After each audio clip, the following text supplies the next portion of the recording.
Wait లాస్‌లో biryani తినొచ్చా? ఈ క్వెషన్‌కి answer ఇప్పుడు చూసేద్దాం.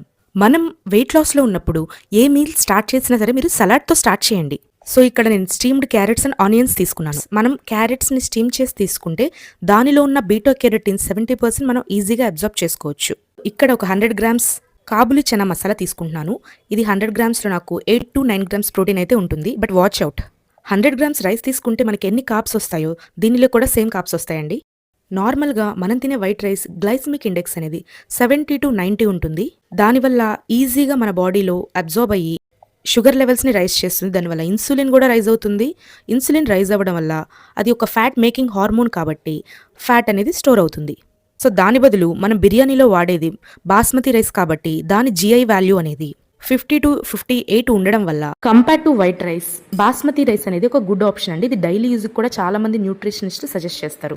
సో, మీరు బిర్యానీ తీసుకునేటప్పుడు ఏదైనా సరే ఒక లిమిటెడ్‌గా పోర్షన్ కంట్రోల్‌లో తీసుకుంటే దానివల్ల మీరు వెయిట్ గెయిన్ అస్సలు అవ్వరు. అండ్ ఇక్కడ 100 గ్రామ్స్ కీరా రైతా అయితే తీసుకున్నాను. దీంట్లో మనకి 4 గ్రామ్స్ ప్రోటీన్ అనేది ఉంటుంది.